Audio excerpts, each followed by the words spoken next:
Hello and good day! Another board exam tip tayo for today.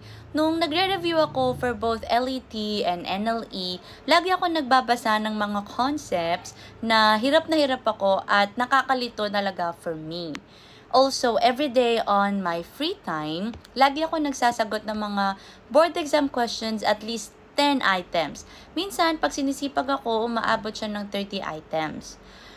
Pero I make sure na hindi ko pinapagod yung utak ko answering those questions. Kasi nga, ang mindset ko is, I'm just doing it for fun. And also, sleep talaga. Nakakatulong siya sa concentration. So for me, complete sleep is for concentration.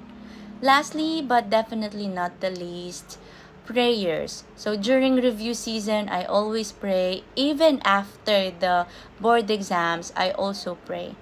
So, kaya nyo rin yan kung ano man yung board exam na ititake ninyo, LET, NLE, or kung ano pa, alam ko makakapasa kayo. Good luck! Thank you.